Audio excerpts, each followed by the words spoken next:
Hello, everyone. Welcome back to IDENTECO After Dark. You will notice a new face with me today. And also, I eventually will finish fixing the issues with the way the audio is muting and unmuting between the scenes. That's my fault. So, come back for that. But, back to it. So, as you can all tell, the Mallo Man is not here today. He is off on secret assignment. Seriously, though. He's out of state right now. So, we got someone that some of you will recognize. We have the Caleb G from the Chaos Incorporated actual play. Caleb, say hi to the people. Hey, kids. What's for dinner? I don't know. What did you have for dinner? I had pizza. I made a baked chicken with a Parmesan and panko crust with some roasted carrots and like some garlic couscous. You're making me feel bad about myself. It's HelloFresh, man. I cooked it, but... Hashtag not a sponsor. Although if they would like to sponsor us, I know they sponsor a lot of podcasts. I'm looking at you, HelloFresh. This is this is IDENTECO. We do a lot of cooking and slice of life. I cook multiple times a week. I will do a cooking show. I'll do a cooking stream. There we go. As Flynn. There we go. Do it in character? Yeah, it was Flynn. God. It was Flynn. We're throwing it was Flynn or Finn. We're throwing that way back. And if you all want to understand that reference, go check out the RPG Academy. They did the first IDENTECO actual play in podcast form, of which Caleb was one of our great players. Some of y'all haven't seen me around the store this week, and the reason for that is this. My entire family, except for me so far, has come down with the virus that shall not be named, so I don't run into terms of service. So, boo. Yep. So it took 2 years. 2 years. Right? We dodged. We were like, super careful. Wearing the mask. Do. And literally, it was like, I was out of town on Sunday, and my wife called me and she goes, "Guess what? Your kid has the virus that shall not be named." And I was like, "Damn it."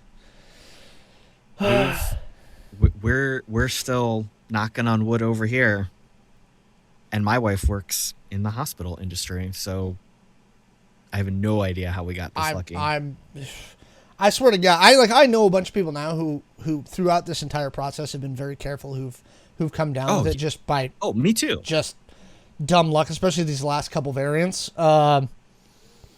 Just one of those things. So so many people are just like, it's inevitable at this point. Yes. So we have a fun episode for you tonight. We're going to start with some Marvel, and then we're going to do some DC, and then we're going to talk some annoying businessy things, some stuff, touch on some stories we've talked about in the past with Activision and Blizzard. Then we're going to go back to some funny stuff, and some weird Starbucks. We're going to talk about Starbucks. Well, we got to stay weird, so... Stay weird. Okay, so let's start with Moon Knight. We now have our second episode of Moon Knight. Caleb, you caught up today, and I didn't get a chance to talk to you about this last week. So what's your first thoughts there on Moon Knight?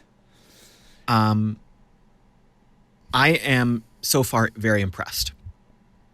I really like, in general, in the comic book world, I like the magic and mysticism as opposed to standard superheroes and super tech and alien, blah, blah, blah, whatever.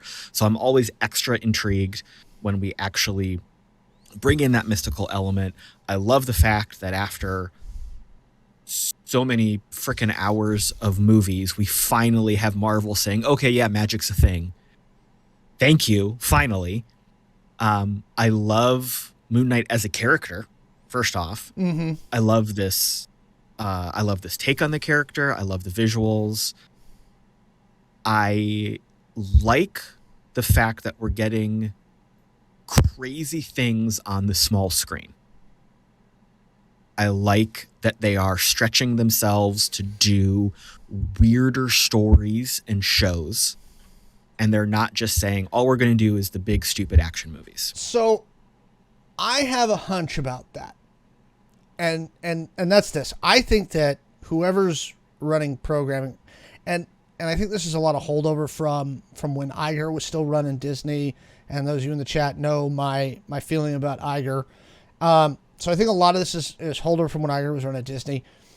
I think they feel much more emboldened to take risks when it comes to Disney Plus, right? Yeah. They're the WandaVisions. I think Falcon and the Winter Soldier was pretty rote for Marvel. I think it's probably the most of all the Disney Plus shows, the most like basic. That and Hawkeye. Yeah. But WandaVision and this have really showed that they're willing to take some risks, and I think that that's a good thing overall. As I told you in the show last week, my concern was, how are you going to portray the DID that Moon Knight's character has, both in the comic books, Yes. and how are you going to show that here without screwing it up? Because that's something you could really easily mess up. Mm-hmm. You know what I mean? Yeah. I like what they've done with it so far. It's that very typical tropey person talking to themselves in the mirror that we see in tons of movies and television shows. Back when I was in school, my abnormal psych class was the one I was most interested in, and I was going to do a senior project about dissociative identity disorder, and then I didn't, and that started the long story of me not graduating for a really long time. But I did a lot of research on it, and it's super fascinating. I think the way they're showing it so far feels good. We are firmly in the seat in the audience view of Steven. Like, we're as confused as he is right now. Yes. So good audience surrogate, good way to bring the viewers in and not confuse us.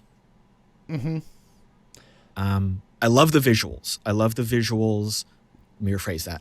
I love the visuals that are not the special effects. Some of the CGI, and I think that they're subpar. Especially for Marvel. I think that I honestly think that any other production company would get away with it. I think that Marvel can't get away with it.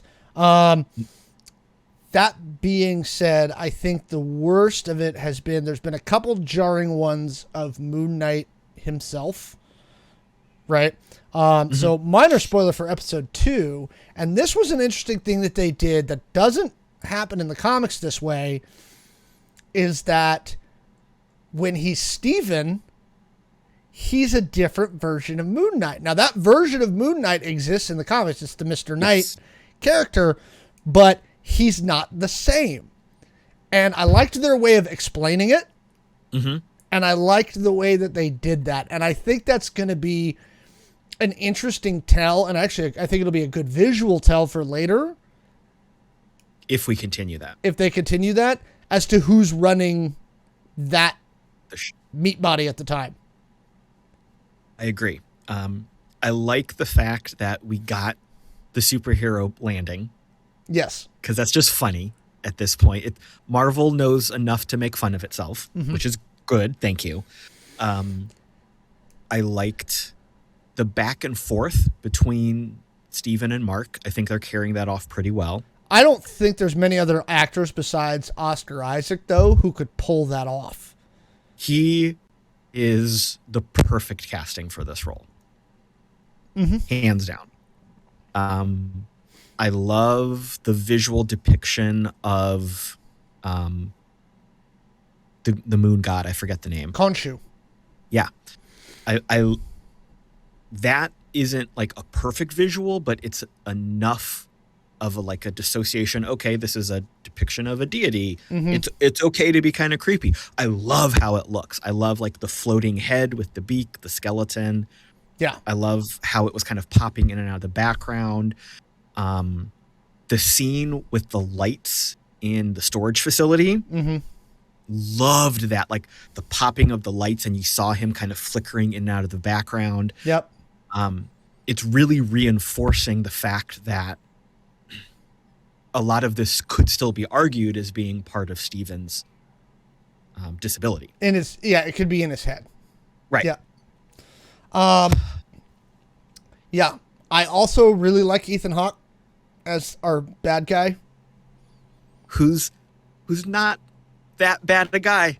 Very typical Marvel. Yeah, that's true. But he's really chewing scenery. Like, he's really like just all over it. Good. It is. But it's a good chewing. I don't disagree. I said I so far am enjoying the show.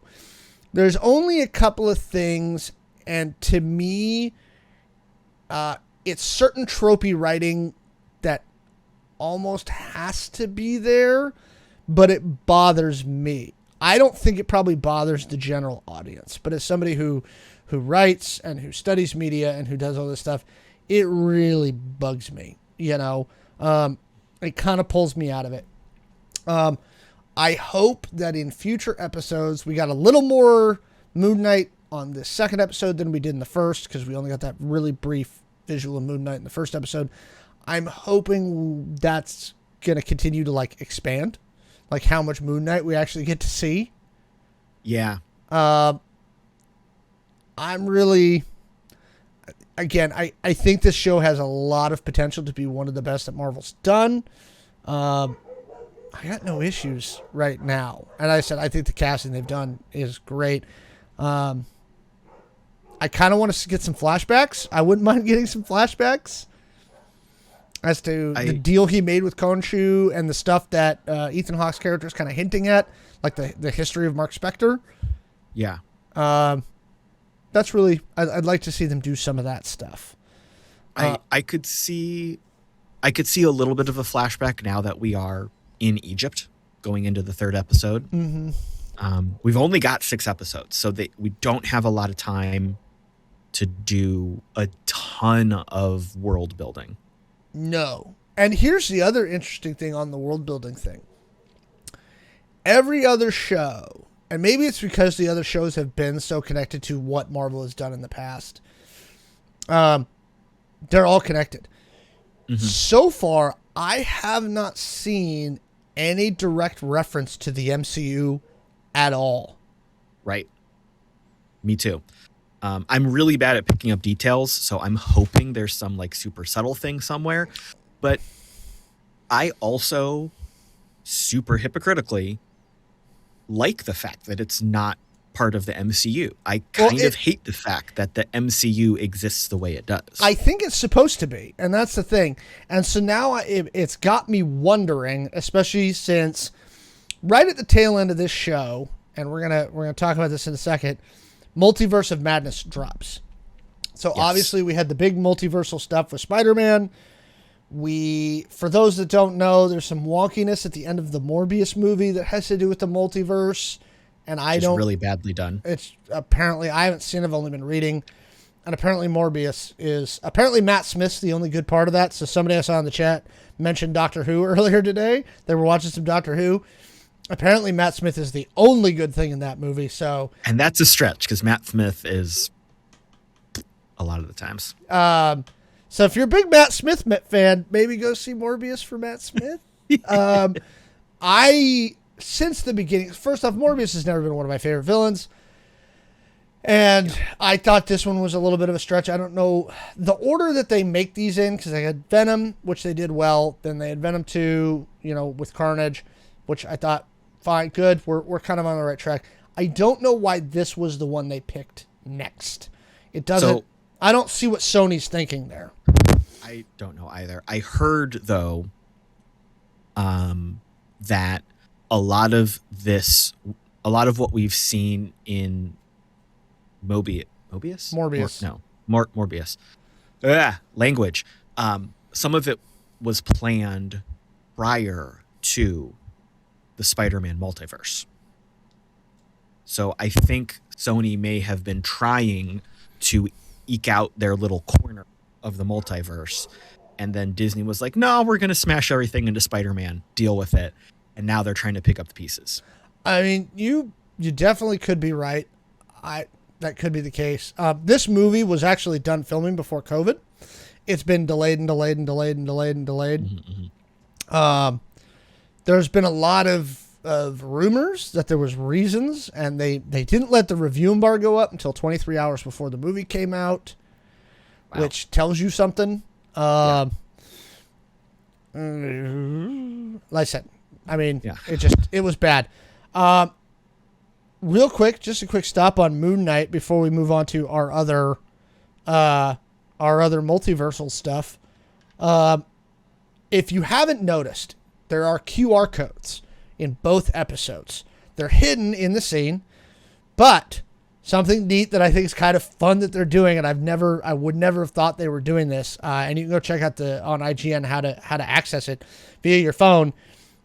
If you scan those QR codes in the Moon Knight show, there's free comic books, free Moon Knight comic books for you to read online by scanning QR codes. In the second episode, I spotted it. Finally, it was it's on his storage room door.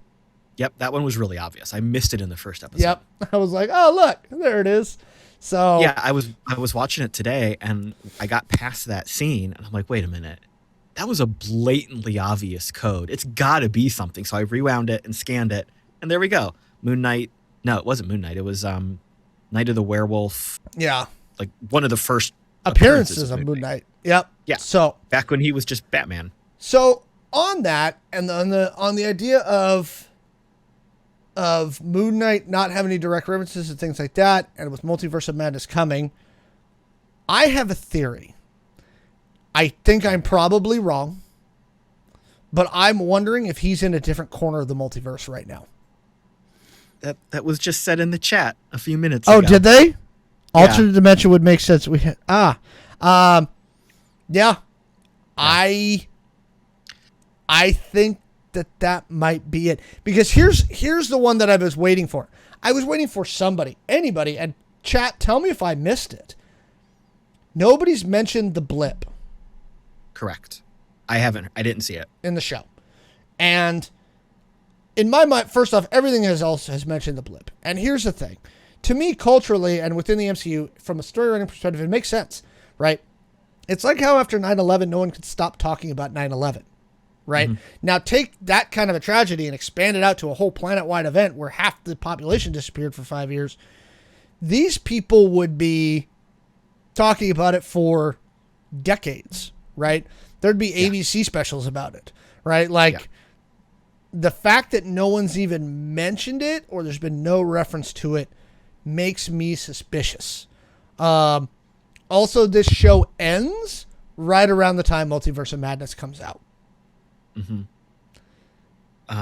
That makes a lot of sense. We got a new teaser for Multiverse of Madness today. Yesterday or today. Yesterday? One of those two. I think it was today. I didn't pick up on anything super new. I think there was a quick flash of Zombie Strange. I think which we've seen in the other trailers. Yeah.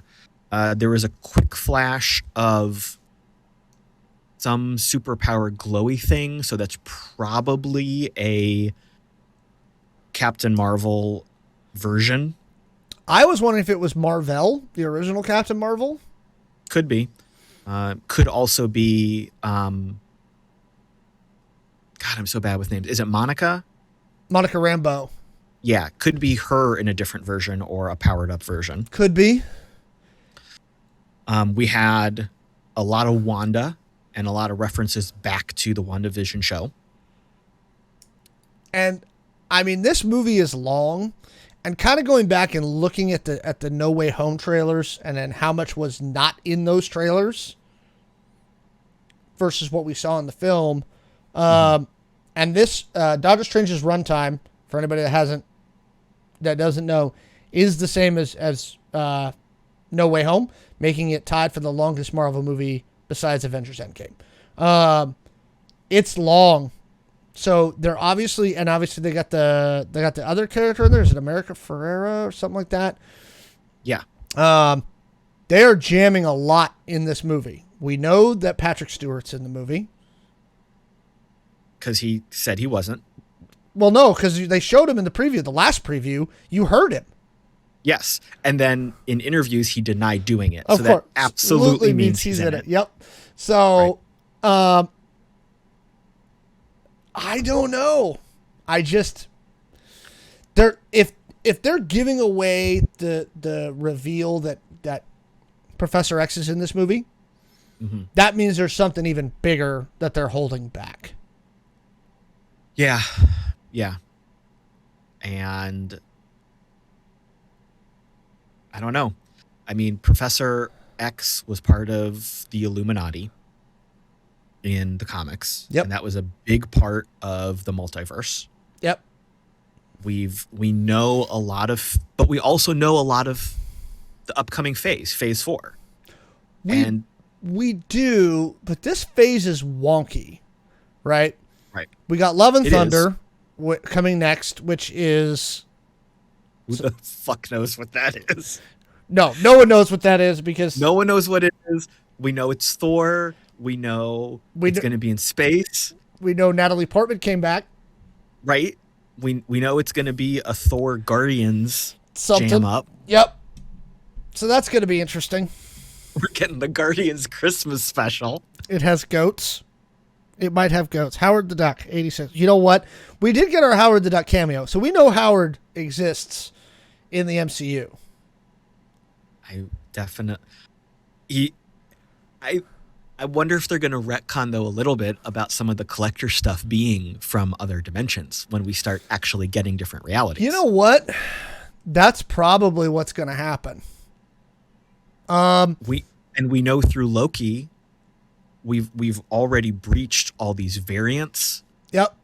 On top of the multiverse stuff, so I don't know if they're going to try to argue they're variants and not an actual different universe. So they're going to try to cram it all together. So that brings me to one. That brings me to a question. This is more of an esoteric Marvel question.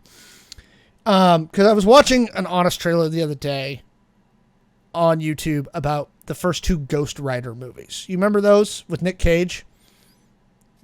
Okay. Jelly beans. And so one of the jokes they make in the YouTube video is the fact that from just a purely comic book perspective, they're actually very comic booky movies. Comic books very often don't make a lot of sense. There's weird retcons and yarn walls that put Chaos Inc. to shame, right? Part of the success of the MCU thus far has been keeping it very in line, right? One story. And having a really strong through line, which when you start getting into time travel, multiverse, variants, and I'm like counting on my fingers here for the chat.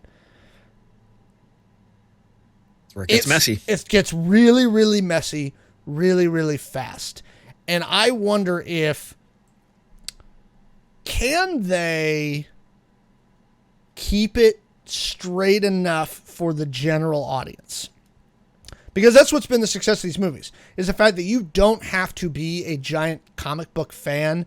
You don't have to have somebody who's been reading, all these comics for 30 years to understand what's going on. And now that they're mudding the water like this, do you think that it's going to hurt them as far as commercial viability goes? Short answer, no, because nothing they're going to do is going to fail. At this point, they've got too big of a platform. You think that they're at the too big to fail thing, where they might have a couple of bloops like Thor 2: The Dark World, but that they're going to be okay in the end. Yes, the momentum has become the thing.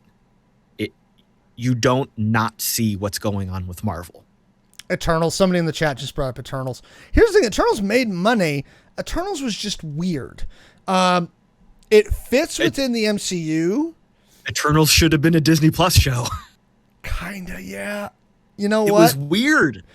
Weird. And I think the extra runtime would have given them more time. That's the other thing that's... It suffered from not enough story time. You're absolutely right.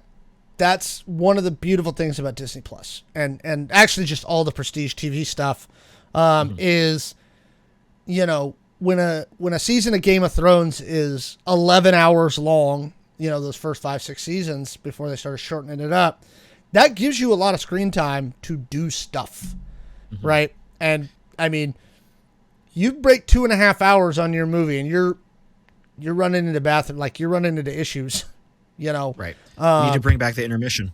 Yep. I think here's the thing. I think if they can figure out a way to make it profitable for the theaters, they will. Oh, okay. Here we go. Hey, Corpse, I know you're watching Big Brother. What you do, you go to intermission and there's a freaking QR code on the screen. You take it to the concession stand for a discount. Of course you're going to go buy some more food. Maybe. To go back to your question. I think what happened was they brought an end to the story of Tony Stark. Yes. Tony Stark was the main villain of the MCU. Come at me. They brought an end to his story, and they said, we can't not keep making this much money for ourselves. Yes. We have all these characters that want to keep going. Sure. Let's keep these stories going and throw a bunch of stuff in and see what works. And then we'll keep the story going after. So that's why I think Phase 4 is so bonkers, because they're trying these little experiments. It's the same story because it's the same main characters. So we're going to get that through line that you were talking about. It's just that the line is going to blow up for a little bit. We're going to find the pieces that work, and then they're going to bring it back down and keep going. So that leads me to the next logical question in there. And first off, I'm going to go back to the chat here. Thor 2 was not the worst Marvel film. I already mentioned the worst one. Which one was the worst one? I missed that in the chat. Which is the worst since Disney purchased Marvel, since the advent of the MCU? Which is the worst one? I'm not counting the stuff that came before, because there was Marvel licensed out their crap to everybody and their mother. Okay. And X-Men: The Last Stand can take a flying leap. Okay. It was a terrible movie. Also because it's extremely difficult to do bloody Dark Phoenix saga, especially in film. And we're actually going to talk about this because we're going to talk about the DC stuff later. And that's Dark Phoenix is one of those ones that they're going to have to do on Disney Plus, because you can't do it in a 2-hour movie. That's why they keep messing it up. They've done Dark Phoenix twice, and it's been terrible both times. It's terrible both times because it's too fast. Coming back. And at one point, Moon Knight had the Phoenix Force. So there we go, full circle. There we are, and we're back to it. No, so my question, like the bonker stuff and things like that, I wonder if it's because, both from a character and from a movie star perspective, does Disney not have somebody? Robert Downey Jr., who was great as Tony Stark, was perfect to use as that connective character. He was the main character through the first 3 phases, right? All the way through Endgame. Now he's gone. Great, fine. Is it the problem, and the reason they're doing this is, are they throwing everything against the wall to see what sticks, to figure out, because it's pretty obviously, I think for a minute they thought it was going to be Spider-Man, and I don't think that's possible now. Somebody in the chat checked me, but as I recall, the Sony Marvel deal is done. That was the last film in the deal. And so they left it the way they left it, so that if Sony takes him back and Sony runs with the character, fine. And if not, because everybody's forgotten about Peter Parker, so the MCU can kind of move on without him. Right. Or they can bring him back because he still technically exists in the MCU. Great. I mean, at the time of the first Iron Man movie, yes, the MCU did not exist as we know it now. No. It was an idea in Jon Favreau and Kevin Feige's head. Right. That was their fever dream on the napkins at the bar. Right. That was if we could get it done, look what we could do, man. This is cool, man. They left the post. It was the first time at the post credit scene we had Sam Jackson as Nick Fury to show us there's a bigger world out there. Yay! And everybody got excited. Right. And then we got what came next? Hulk came next, or Thor came next? So technically it was Hulk, because there was the Universal produced but MCU supervised and technically still in the MCU, Incredible Hulk with Ed Norton. Right. And at that point is when they started dropping the threads in. I think they were trying to see what would stick. And that's when they were realizing Robert Downey Jr. has the appeal as Tony Stark to be the spine, the backbone, the foundation of everything. Yes. And that's when we started building the world that turned into the MCU. And you're 100% right. They don't know yet who the fans are going to love. And I think they're smart enough to know that this has to be organic. A fan choice and not a them choice. Yes. You're probably right. We've got some potential, but we don't. And I'll ask you a question related to that here in a second after I think. Jervinator asked, what about a second deal if both parties can make money? This would actually be a third deal. So there was the first deal. And then after the first deal, there was the very public Disney-Sony breakup, and everybody lost their minds because it hadn't really come to a good conclusion. It was after Far From Home, right? And that was the end of the deal. And Sony and Disney very publicly both walked away from the negotiating table. They were like, F you, F each other, we're done. And that was going to be the end of Spidey in the MCU. The fan backlash was so bad that it, like most people believe, that's what forced them back to the table. And they came out with a deal. And that deal was for, if I recall correctly, 2 more appearances in non-Spidey titled movies and 1 final Spider-Man movie. And that deal has now been met. And so, again, my understanding is the way they did this, and notice it's being done very quietly this time because I don't think they want the fan backlash. I wouldn't be surprised if Sony and Disney were talking about it, but Sony knows what Spider-Man's worth, which is why they've held on to the rights for so long, and they will never give them up, ever. And why Disney wants to use Spidey so much, because they know how much the brand's worth. And it's there in the comics. I mean, in the comics, in most of the more modern Avengers, Peter is Iron Man Jr. He's Tony Stark Jr. It's already there. Yeah. I don't personally like that version of Peter Parker, but it's there. Yeah, I'm curious who they're going to use. Like I said, I think they thought for a minute it was going to be Spidey. Yep. So, my question to you is, based on what we know now, just based on what we know now, if you were going to pick, knowing what's happening in the next 6 to 9 months with Phase 3, who do you think it's going to be? Because I don't think they have any obvious choices right now. I think the only thing we've seen on screen right now that makes sense is Doctor Strange. But I don't know if they can get Cumberbatch. I don't know what the structure of his deal is. Exactly. So they're potentially, and again, I don't know the nature of the deal, but potentially we could hang a lot on Captain Marvel. Depends on what Bree's doing. We haven't seen her a lot. We know the Marvels is coming. Right. And that's got to have her, Monica Rambeau, and Miss Marvel, which we got the Miss Marvel TV show coming. And that is clearly linked to the cosmic power, not the whatever mutating cloud power was from the comic books.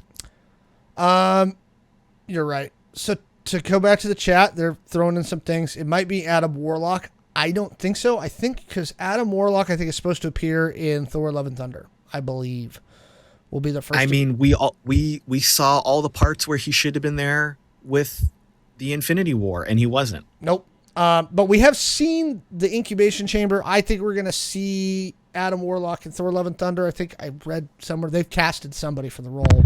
Yeah. Yeah, if Chadwick was around, he could have carried it. He absolutely could. That's from the chat too. Anthony Mackie might. Anthony Mackie might be enough. Anthony Mackie, I like Anthony Mackie a lot. I don't think he's got A, the character cachet, and B, the style to carry Marvel. Cumberbatch. Again, I feel like if he carries it, it's going to be not the same tone we've loved so far, because he is that serious straight man. Yes. He's not Tony being flippant. He's not the lighter version of these stories. He's not the way he's been portrayed so far, he's the jerk. And he's the jerk counterpart to Tony, who's the lovable jerk. And for these movies to work, you need that levity. You need the I'm on your side as the audience. And I don't think he's been set up to be that version. I wonder how much this got messed up by the pandemic and the delays that naturally arose from their production schedule from the pandemic. Mm-hmm. I wonder if they were kind of hoping maybe Reed Richards. We know Fantastic Four is coming. He is such a huge foundational part of Marvel. It would make sense depending on who plays him and how they play him. I mean, we all know who the fan casting for Reed Richards and Sue Storm is. It's going to work if it is. I'll be surprised if I honestly, and chat, you can clip this if you want. I will be fucking shocked, right? If Krasinski comes in to play it. The character is supposed to be in the Illuminati, though, and we know Doctor Strange is in Multiverse of Madness. Not Doctor Strange. I mean, Professor Xavier. And this is, again, where it gets wonky because we have variants in multiverses. And I'm like, right. They could show Krasinski as Reed Richards, and you would never see him, and you would never see him as Reed Richards again. Now, I think that the Marvel fans would probably mutiny at that point. They might hang Bob Chapek. But I also wonder how much of this is Bob Chapek slowing him down. We've heard a lot of talk about business people being put over creatives in creative stuff. I wonder how much of this is Chapek, because we haven't had much announcements beyond what we already knew, and there's not much there. Right. But we can't forget, though, that Loki gave us Kang. Yes. And the implication is that we had that breaking point of multiple Kangs coming from multiple universes. Yep. We saw the timeline split. Mm-hmm. If that timeline splitting is their, quote, multiverse, mm-hmm. It's already in the narrative to collapse that back to the singular timeline. It's not a true universe 616 versus universe 52. You're talking about it like how the new 52, how that kind of reset everything. You're talking about a grand reset. Okay. Right. I see your point. I mean, ultimately, time will tell. Since we're on multiverses and grand resets, we're gonna jump out of order here.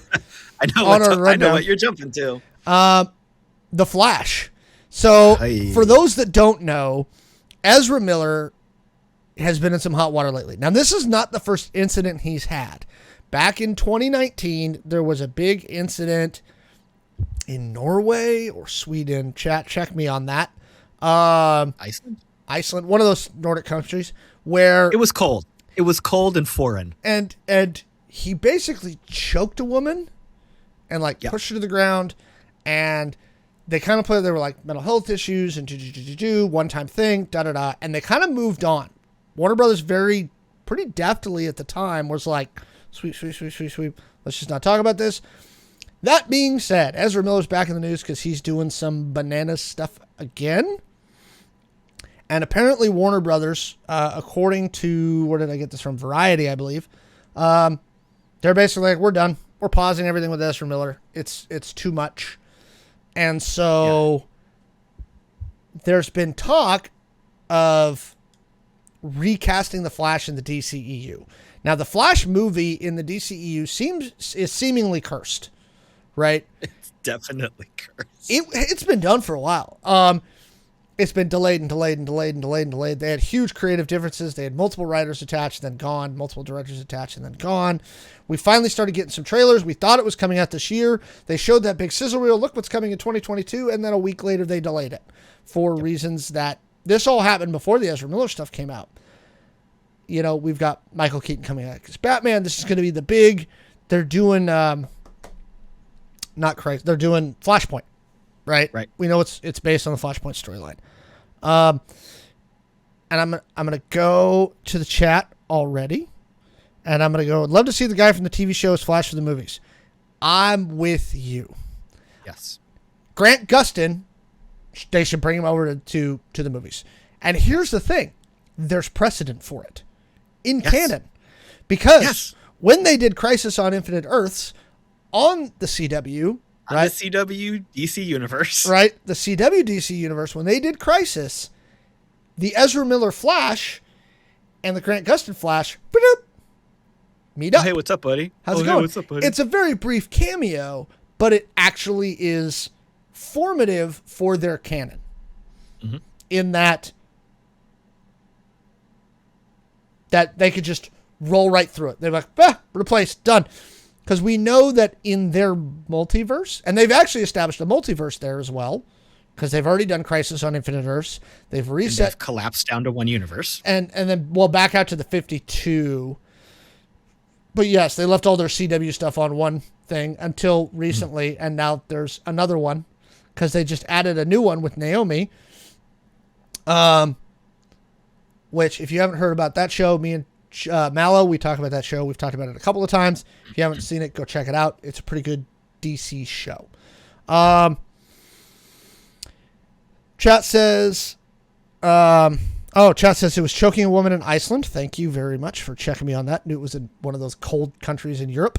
I thought it was great. Was upset they didn't go that route originally. No, and that kind of goes back to the old TV movie star kind of like thing that still exists in Hollywood to a degree. It's definitely less so now, where more movie stars are willing to do TV and they're pulling more TV stars into movie. But there used to be a huge break there, and I think that's probably one of the reasons why. Yeah. What do you do if you're Warner Brothers? I mean, we are in a very tricky situation, a tricky part of our world right now. I don't think they would risk hanging such a tentpole piece on someone that they're a little bit concerned about. I think Grant has the chops to carry the movie. He's proven himself. How long is Flash going on? 7 seasons? 8 seasons? No, 8 now. Yeah. The CW shows are superhero soap operas. I think they're the closest adaptations to DC Comics I have ever seen. And they are the best version of DC we have seen in live action. Full stop. I very much enjoy what they tried to do with the DCEU. I had a very long argument with someone a very long time ago, demonstrating provably with facts that the DCEU, the mistake they made was trying to jump into the MCU model halfway through. Halfway through, like 2 through, because they did what, 7 movies before they got to Avengers? Iron Man 2, Thor, Incredible Hulk, Captain America. It was at least 6 before they got to the Avengers, whereas DCEU did 2. Right. And then when they went to trying to really build the brand of their expanded universe, they were trying to jump right to like MCU era Civil War. Yes. Like they were trying to jump ahead and copy the formula, but they didn't have the base. I still enjoy those movies as movies. For the most part. I still like them for the most part. But I think they made they tried to take too many shortcuts to keep up with the payroll. I think Warner Brothers needs to reset. So they were hoping that a Flashpoint could literally be the reset button. And I don't know if they're going to take the risk of someone who's not the right person. Because again, we talked about this with the MCU. You need that character to hang everything on, to be that through line. And Barry Allen is a very, after Batman and Superman, Barry Allen's kind of the most important Flash character, or most important DC character. Barry Allen, the Flash in general, but specifically Barry Allen is the heart and soul of the Justice League. The Justice League fails without the Flash. This has been demonstrated time and time again in comics, in multiple shows. If Barry is not there keeping these other heroes in check and grounded in humanity, they become terrible monsters. Without the Flash, the Justice League stops. I agree. We need Barry. We need the Flash. We need Wally. We need the Flash. So if the Flash doesn't work, nothing else works. Based on kind of what we saw with like the Armie Hammer situation and Jewel of the Nile, they're not going to shelve the Flash movie. They're not going to put it on the shelf and just pretend it never happened. You could do the reset we're talking about and bring in a different Flash with some very simple reshoots. Oh, yeah. Super easy to do. Right? He's got the suit already. Yep. And just be done. And I think if you're Warner Brothers, that's the smartest thing to do. Cut ties with Ezra. Do some reshoots. It's going to be wonky. There's no way to get around it. Everybody's going to understand why it happened. And they're going to watch that part of the movie and they're going to go, yeah, okay, gotcha. Know what you're doing. Somebody in the chat said, don't be the NFL, Warner Brothers. And I'd agree. You have to cut ties with Ezra Miller for, with this franchise. They made some mistakes and it's coming to bite them right now. So, and I really love that version of Barry and the Flash. When we first saw that version of Barry in the original Justice League, mm-hmm. And we had that weird quasi-real nightmare that Bruce was having. We saw him in the other suit. We saw a slightly different version of Flash. It was set up from the beginning that Flash was going to be running through time. Yeah, that's what he does. It made sense that we were going to get a bit of a flashpoint, a bit of a crisis in the movies. Mm-hmm. And I think as a performer, Ezra brought a really good tone to Barry. I think he played off of the big jaws of everybody else. I mean, you got Affleck, you got Cavill. Henry. Yep. Yeah. Somebody in the chat said he choked a woman. That's not okay, famous or not. Absolutely. Of course not. Of course not. That's garbage. Yeah. You can't do that. I agree with you completely. Honestly, they probably should have cut bait with him after the last time. This time they're screwed. They just have to. They have to. They have to. And I think they've also backed themselves into a corner. They've invested so much money in superhero movies, trying and failing. It's because it's the only genre left. And Mallo and I, and I'd be curious to hear your take on this too, Caleb. Mallo and I have talked about this a bunch of times. We are not going to see When Harry Met Sally in theaters ever again. Those types of movies are not put in theaters anymore. It's too expensive to go to the movies. And we have Netflix for that, right? Netflix or Hulu or HBO or any number of streaming services can do those films on a lower budget, and it's great content for them. Yeah. Nobody wants to pay $15 a ticket to go see You've Got Mail. It's just not going to happen. So the only movies left for the big screen are the ones that you want to experience. It's Marvel, it's Dune, it's the Batman, it's, Justice League. It's the spectacle movies. It's the spectacle movies. That's the only ones left. Mm-hmm. But the problem is it's still so much money. They need this revenue stream. Sonic 2. Sonic 2. Yes. And you know what? My daughter was watching Sonic 1 this morning. And if you have not watched the Sonic the Hedgehog movie, I'm going to tell you this right now, chat. You are missing out. It's fun. Okay? It is not like grand cinema. Okay? It is not. But it is a super fun, lighthearted movie. and Jim Carrey plays an amazing Dr. Robotnik. Okay? He is great. And I forget the name of the voice actor they got for Sonic, but he is so earnest. And Schwartzman. Schwartzman? I think so. Schwartz something. Yeah. John Ralphio. And surprised to see everybody in the chat's agreeing. Surprisingly good. And hey, Idris Elba is playing Knuckles in Sonic 2. Okay? And that's no joke. Okay? That's Idris Elba. I mean... So here... Your point is exactly right. Movies are becoming a cultured spectacle event. Yes. You have to want to go to the movies and pay for the experience. I mean, with tickets the way they are, with a family of 3 or 4, you're dropping $100 to go see movies. Yes. Easy. Which means there has to be another appeal factor other than just, oh, it's Friday night. What the hell are we going to do? Let's go to the movies. It's the summer. It's too hot. Let's go to the movies because there's air conditioning. I'm not going to do that anymore. Nope. It's not safe. It's too expensive. There's too many people I don't want to sit next to. That was before the pandemic. I just don't like sitting next to people.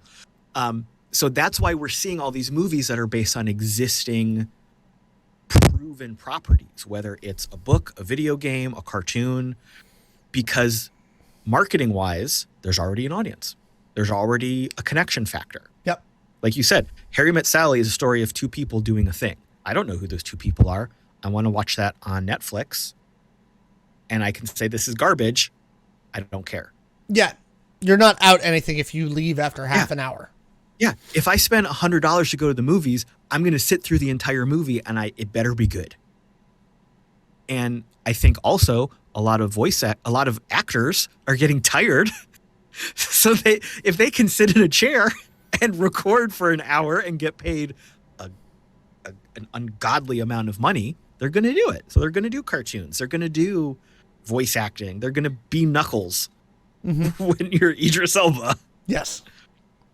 All I have to say, that's why Warner Brothers is investing all this money into these movies. They need them. They have to have them to compete. Again, I think that the easiest, I think even the chat agrees, I think we're all kind of in agreement. The easiest solution is to just go, hey, Grant, could you come over here for a 3-movie deal? And I personally think he's got the chops to do it. I think he's proven himself on the small screen. He's proven himself as the character. He understands the character really well. Yes. I worry, though, that stigma you mentioned of that jump between small and big screen would be the roadblock. But I think if WB is smart, they're going to say we need to move fast and we need to do something that the fans will appreciate. Because you could totally flashpoint this through this movie that you're doing, bring Grant in, and then fuck it. I think that what's his name wants to come. Stephen Amell wants to come back as Oliver Queen. I think he's regretting leaving now. If that happened, I might lose my mind because he is so cool. He's a cool dude. He defined this era. Arrow started. It was a one shot. Is this going to work?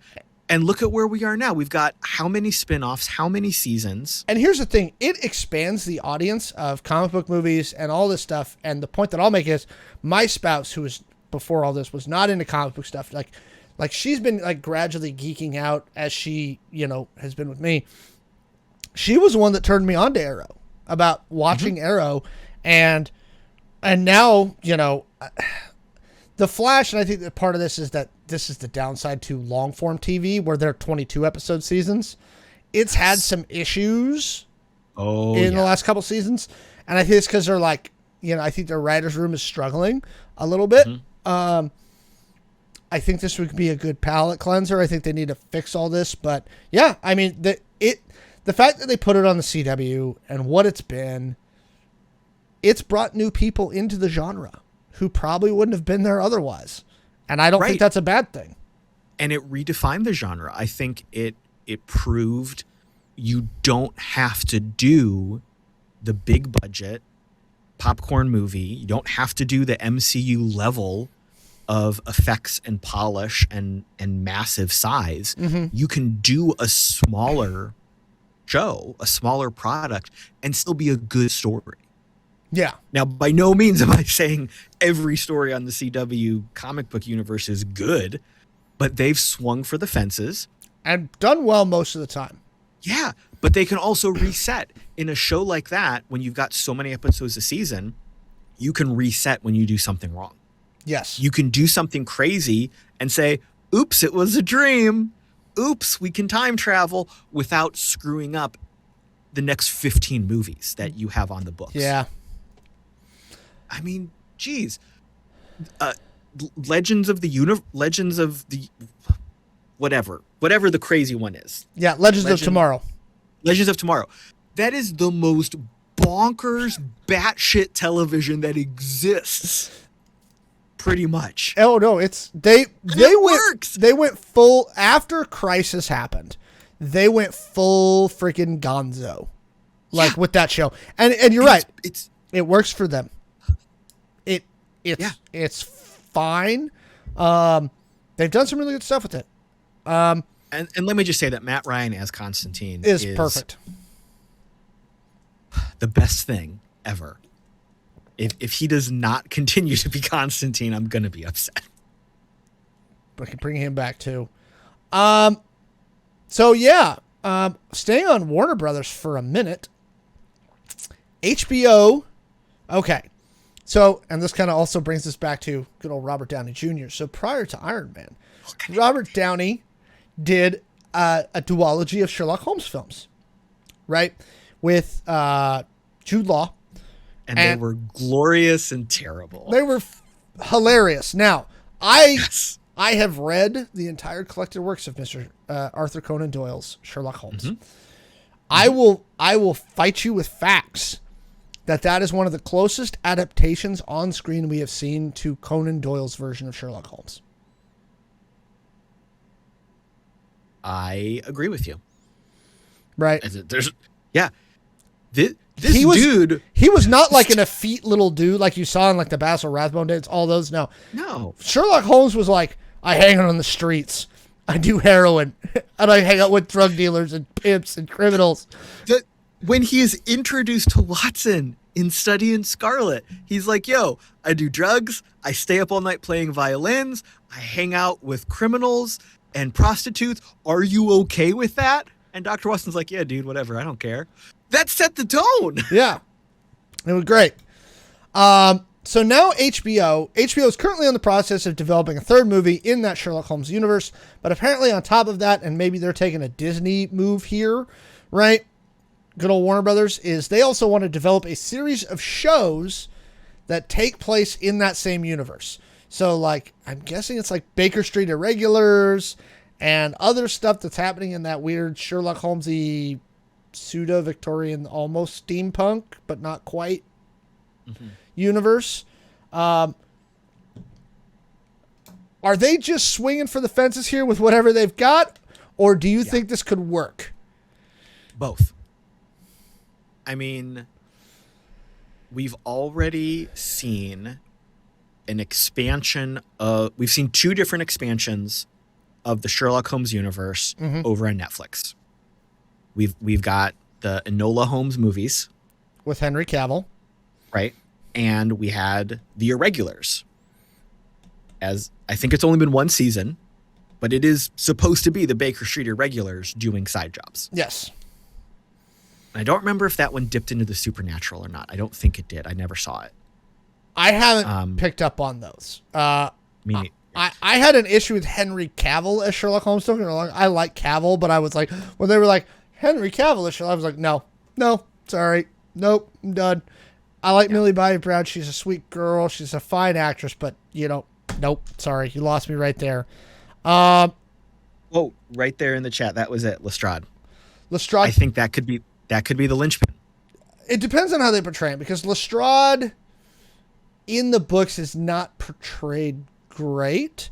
No, he's the bumbling idiot that Sherlock proves wrong every time. I mean, and eventually he's like, I mean, Sherlock is like, Lestrade, you at least work hard. Like, good for you. And thank you for listening to me. Yes. Pretty much. So the chat really loves the Sherlock movies. I'm going to say this right now. I do too. They really work because, just like the MCU, they hung it on the personality. Yes. They let Robert Downey Jr. be a little crazy. Jude Law was a great foil for him. They played the buddies. They played the I hate you, but I love you, but we're going to work together, but I want to kill you. Perfect dynamic. It was that punchy action style of the goofy thought process, talking through things. It was a stylized, almost artistic version of Sherlock. We saw the thoughts, we saw the thinking, we saw the outsmarting, but we also saw the bare knuckle brawling. Mm-hmm. We saw this bigger range of the character. And I think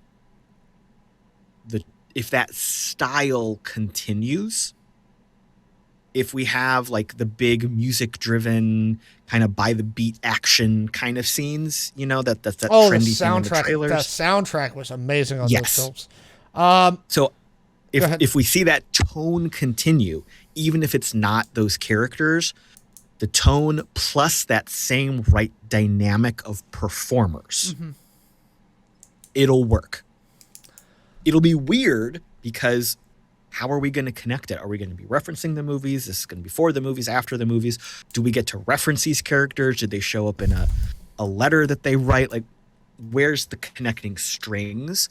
The tone and style and sound is there. I do want to see more of those movies. And if I get to see them on the small screen, I'll watch them. Yeah. Again, apparently they're developing a large screen version with Downey Jr. and Jude Law. And then they also want to do these TV shows. Going to jump into the chat real fast. Somebody mentioned that they were surprised we're getting this before we get another season of the Sherlock TV series. So here's the thing. I'm not, and here's why. Number one, that last season of Sherlock, I don't know what they were doing. It got weird. It got weird. Now, that being said, and here's the two hits. The first two seasons especially, they very much reference actual Sherlock Holmes stories. They make twists on them, and sometimes they mush a couple of them together, right? But the Cumberbatch is A Study in Pink. You heard Kayla refer to A Study in Scarlet, which was the first Sherlock Holmes story ever written, right? The Reichenbach Fall, Mm-hmm. The last episode they did where they referred to the East Wind, that is a reference to the final Sherlock Holmes story that was ever written. I don't know why they made it his sister, because it had nothing to do with the original story. I don't know. Yeah. But that is the reference that they were putting there, is this is the last story. It's the last thing Sherlock does. I don't know. They also tried to explain away, because in the books, Watson's wife just disappears. Like, no one really knows what happens. He eventually moves back in with Sherlock, but it's never clearly referenced exactly what transpired. And Watson also had moving injuries. Yep. Doyle didn't keep track of his facts real good. So I'm not surprised. Yeah, Stephen Moffat. I'm not surprised. And I mean, I think the most we would see out of that, if they could find time with both Martin Freeman and Benedict Cumberbatch, which was one of the other reason why it stopped, is their schedules got too hectic to do a TV shooting schedule. You might get a special at some point. I wouldn't be shocked to hear there was going to be like a 90-minute like one-off. And I liked the show, again, all the way until the last season, and then I was like, what the heck are you guys doing? But also it was, I feel like there was a little bit of a struggle to keep it interesting. Like, it was very repetitive. It started to get there. And again, I think that's partially your writer's rooms. Can they keep it fresh? I mean, and to go back to the chat, it got off track. We'd like more. I would like to see that again. I thought that the Cumberbatch and Freeman characterizations were fun. I liked the way they portrayed Lestrade. Yeah. There was a lot that really went for that show. I don't know if I want them to bring it back, because I don't know if it's just too much nostalgia. If if they wanted to do something super bonkers crazy, here's what I'm going to say. They should do a study in Emerald, which is the Neil Gaiman short story where Sherlock and Watson deal with Cthulhu.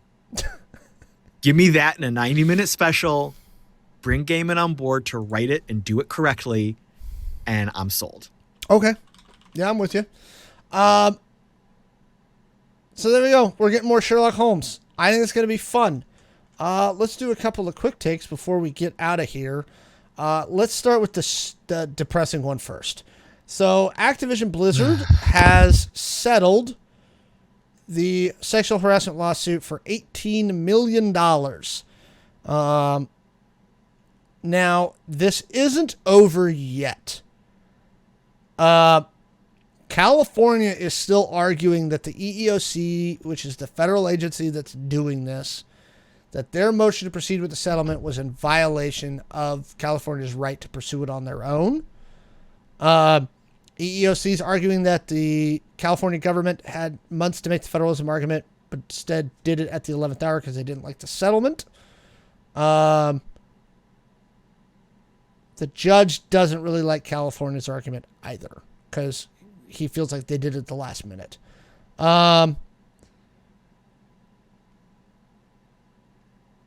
They're really, like, Activision's really trying to get this taken care of before the Microsoft deal. I mean, that's basically what this boils down to. Your thoughts? It's $450 per claimant,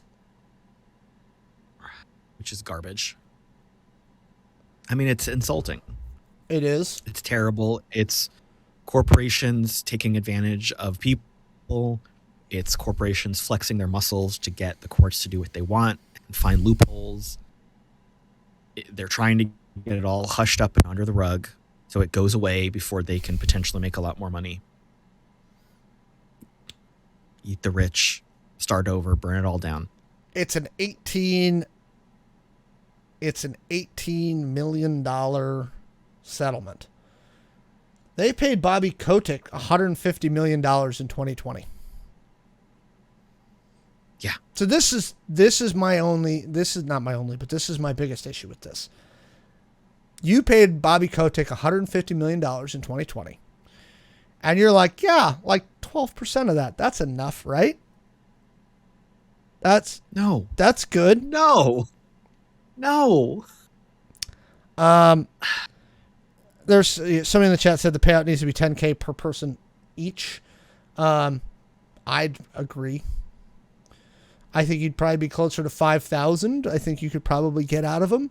But yes, they really want this to go away. They're trying super hard. Now, California, if you really haven't brought up the federalism argument before, which appears to be the case,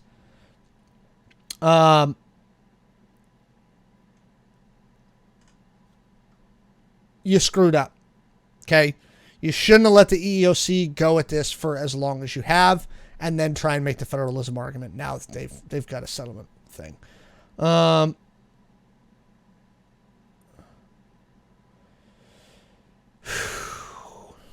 It's a mess. I mean, it's a huge mess. Microsoft, I wonder how much of this Microsoft's just watching being like, y'all better get this done.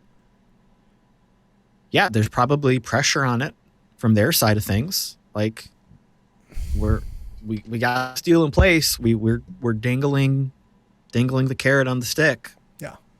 Make it go away before we bring you in our house. Yep. And I don't know. I don't know. Just, I don't even know anymore. I shouldn't be surprised, but we've talked a lot about this case on this show. So this was the latest update, was that they appear to have reached a settlement with Activision. It's a bullcrap settlement. I don't even know. And I'm sure part of it is that the people that are fighting against this are getting worn down, which is exactly what the corporations want. They've probably been making these people's lives difficult. They're reliving stuff. They're trying to deal with this. They're fighting. They're struggling. They want this to end. And even though they want and deserve more money and more out of it for what they suffered, the corps are able to last longer than the individuals. Yeah. And they're just banking on, all right, we're gonna give you an insultingly low settlement just to give you that light at the end of the tunnel, hoping that you'll say, all right, I'm tired, I give up. Yeah. Let's be done. I'd agree. Let's move on to something silly to round out today's show. Starbucks is going to do an NFT. So their CEO, they're having their shareholders meeting, their annual shareholders meeting. And so now Schultz, who's the interim CEO right now, while they're shifting between, is like, hey, we're going into the NFT business sometime before the end of the year. Schultz, who says he's not a digital native, but has been studying NFTs.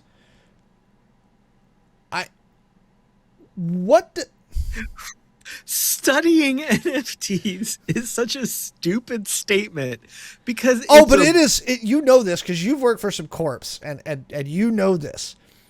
It is so much something that an executive would say. Yeah. So I've been studying these NFTs. I've been sitting in my walnut-coated office with books, reading about this internet thing, and I think we should use it. Shut the fuck up. You don't know how to do email without your administrative assistant doing it for you and signing your damn name. I don't know what they think is going to happen here. The only thing I can think of is that this is just, we're trying to do a quick money grab from stupid people. Yeah, 100%. That's all an NFT is anyway. It's a pyramid scheme. It's all a pyramid scheme. It's the snake oil salesman of the internet. That's all this shit is. The sad thing is that blockchain as a technology for various other things, not cryptocurrency, not NFTs, blockchain as a technology has practical uses. Sure. These NFT things have no use whatsoever. It's like these guys are trying to go back in time and recreate what the De Beers company did with diamonds. If we tell them it's valuable, it will be valuable. Right? Yeah. That's it. You know the guy that does the Screen Rant pitch meeting? Yeah. Yeah. So he has his own channel of comedy. Sure. What's his name? Ryan George, I think. Okay. And one of his recurring bits is a time traveler from the 90s explaining the future to someone in the 90s. Nice. And he just put an episode out today about NFTs. Oh, I'm going to have to go watch that one. It's freaking hilarious, first off, because that dude is sharp and funny. But yeah, his whole point of explaining them is it's only valuable because you think it's valuable. Mm-hmm. It's not valuable. Nothing we're talking about has any actual worth.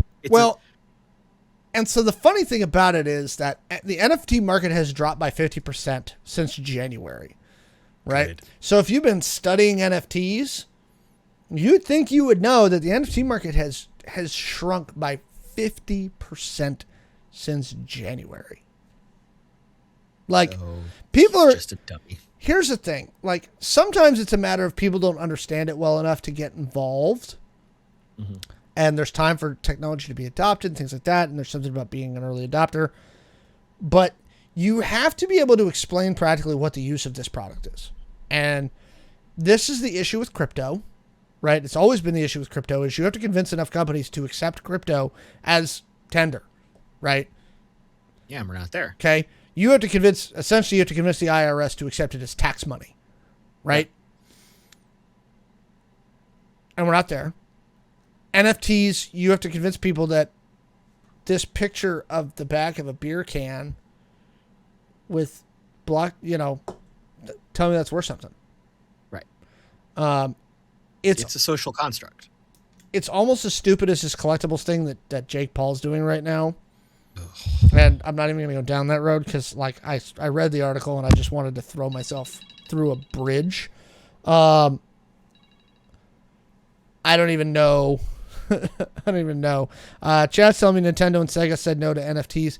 There's a bunch of companies that have very publicly said, we're not fucking with this. We're not doing it.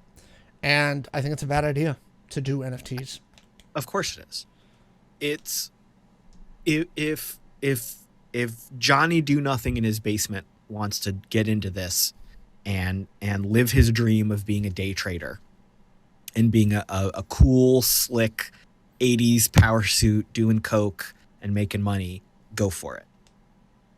But there's no purpose to a company doing it because it's not a product. It's not like you're saying, I'm giving you a new shirt. Here is a new type of coffee, a new coffee beverage, a food. Here is a new way to buy coffee and interact with Starbucks. Right. None of that is what's happening. Mm-hmm. It is, in this case, Starbucks saying, oh, wait a minute, we missed a trend. And Starbucks used to be a category of one brand name, and now it's not anymore. And we're grasping at straws to do something that makes us appeal to the younger generation who doesn't give a shit about going to a coffee shop and spending 12 hours a day there. No. So they're trying to do something different, and it's failing. There's no point for any major company to invest time in a product that doesn't exist. There's no return on that investment. All they're doing is appealing to a very small fan base who, as you pointed out, is shrinking drastically. Mm-hmm. So it's a waste of time. It's a waste of money. The IRS generally considers crypto. I'm reading from the chat. Considers cryptocurrency assets. Yes, they do, and you have to pay taxes on it, but they won't accept it. You see what I'm saying? The reason, to not get too deep in the weeds, the reason our money has any value whatsoever is because our government will take it. Right? That's the entire basis of fiat currency. Is the government says you may pay your taxes in this currency. Right? Beyond that, it has no real value. Not since we left the gold standard and things like that. And there's a whole discussion we can have about that. It's the same general principle we're talking about. It's just that it's accepted by the government in the country where we live. Yes. And so until you get the government to accept cryptocurrency to pay your taxes, it's worth nothing. Not really. Right. It's worth whatever the market inflates it to. Who saw last week tonight about the stock market? I did see that one about the stock market. I thought it was great. I love John Oliver's way of breaking down a lot of those topics into very simple things. He's absolutely right, and the stock market is fake too. Everything is fake if we really think about it. Plus, we're living in a construct. None of this is real. It's a simulation. Yep. But yes, Starbucks doing NFTs. There is, by the way, the other reason I bring this up, there is nothing more Seattle than Starbucks doing an NFT, because it's tech bro-y nonsense with hipster crap. It's the dumbest thing on the planet. So thank you for that, Starbucks. The next dumbest thing is Star Trek doing NFTs, because that completely misses the point of Star Trek. Yes. But I think that with that silliness of Starbucks NFTs, that's where we're going to leave tonight's episode. I hope you all had a whole lot of fun. If you would like to go pick up the Identico core rulebook, it is at playidentico.com, or you can go to Gamers Heaven Seattle and grab a hard copy there and talk to lots of people who've been playing lately. We've got some great campaigns going. We're always looking for more new players. And it's a real thing you can buy with your money and actually have. It's not pretend. And if you check us out, you can go to our sites on YouTube and things like that. Get our link. We are affiliates with Hero Forge, so if you want to grab some cool custom minis that are great for Identico, that is a place to go grab them, and that helps support the show. You can grab In Defiance of Chaos on Amazon.com. Our site has all kinds of fun merch, stuff like that. Mallo's got the new Neon Gothic stickers up there. I think more's going to come with that brand later this year. That's my understanding. Again, I was very confused as to what happened there, but it happened. So, we're there. So, go support those places. Please, if you're on YouTube, rate, favorite, comment, subscribe. Follow us here on the Twitch. Subscribe with your Prime subscription. If you have Prime, you get a free sub. So spend Jeff Bezos's, or not Jeff's, just spend Amazon's money to give us money so we can keep the show going. You can join us next Monday for the next episode of Chaos Inc. We left them on quite a cliffhanger last episode. Apex is currently being chased through the halls. Oh, as yeah. Everybody's locked down to the Valfidia headquarters. So. Oh, yeah. And Zed's outside doing nothing. Yep. So, Caleb, besides next Monday on Chaos Inc., where else can we find you? Well, I'm on the socials at the Caleb G. You can hear my voice on a bunch of RPG Academy stuff. Hopefully, we're going to get some new games on the air soon to do some more stuff with them. You can also follow my charity project, point5past.org, on the socials at P5Past. That is a charity project where we are creating and giving away tons of gaming resources, from games to ideas to campaigns. We're going to keep writing as the year goes on. We're going to be doing some podcast stuff. We're going to be doing some fiction stuff. It's all going to be free. It's right there, just like everything else. What we are asking is, if you like anything we're doing, you follow the links to the charities we are supporting. Right now, we are supporting Pelotonia, which is a cancer fighting charity near and dear to my heart. I will be biking for Pelotonia this year, and that's what we're working on. Everybody, thank you again for joining us. Go support Point 5 Past. Come see me and Caleb on Monday for Chaos Inc., and we'll be back next Wednesday for another episode of Identico After Dark. Everybody, have a great night, and we will see you next time. Bye. Bye.